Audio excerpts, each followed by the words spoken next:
What's that? Who there? Whoa. So I've got two last questions for you. We could spend a whole nother hour on this first one, but it's kind of like simulating if you were starting from scratch today. So let's say Morning Brew's gone, the brand's gone, and but your knowledge is your personal brand, let's say as a CEO is gone, but your knowledge is still there. Yep. I want to talk about audience building because you had an episode on this in Founders Journal and you talked about this audience funnel that's really, really powerful. And so, maybe take us through that and like, where are you starting? Are you starting with newsletters? Are you starting with a different channel today? Like, what are you doing?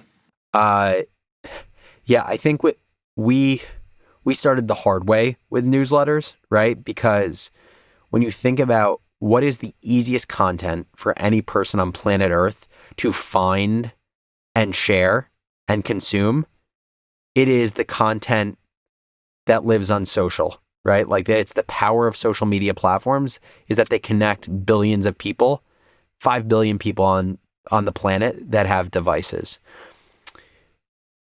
The issue with creating content on social media is you don't own your audience. You rent your audience from social media platforms that dictate what your audience sees.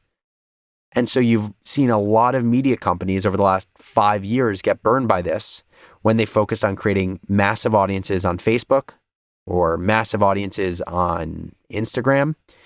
And these platforms change their rules for what their audiences that they own, not you own, what those audience see. And all of a sudden, let's say hypothetically you had 1 million people who followed you.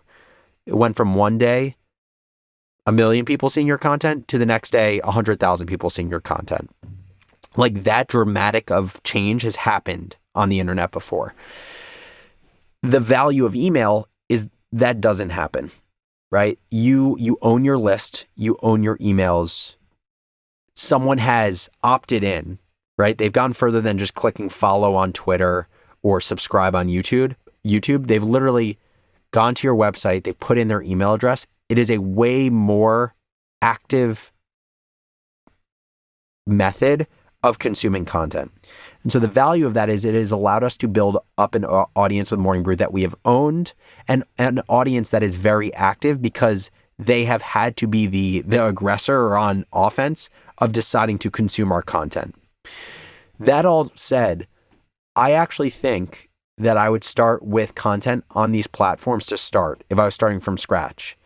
Because I think while it is a bad thing to only build audience on social media or social platforms, video platforms like Twitch or YouTube in the long term, because you open yourself up to platform risk that I was talking about, I think if you are thoughtful about building up audience on a platform, diversifying that audience by moving audience to other platforms. Okay, you've diversified audience, your risk a little bit, but then using that top of funnel to then funnel it into where you actually can own an audience, whether it's podcast, whether it's email, that would probably be my approach. Like I think you can grow way faster if you build up a large audience leveraging the tools of social media and the connectivity of social media, build up an audience there in the short term, and then the intermediate term, convert as many of those people as you can to an owned audience. And I would choose email to this day.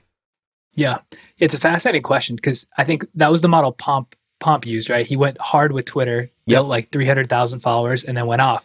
And like I know you mentioned your friend Sahil's doing the same thing. Jack Butcher, they're ripping these Twitter audiences, and then I don't think Sahil's fully diversified yet, but he can at any moment. Versus I heard Sampar say from The Hustle, he wishes they started with that third piece that you didn't talk about yet, which was the monetized audience. He wishes they went full expensive subscription from day one. And it's just fascinating because I think you can win in all three ways.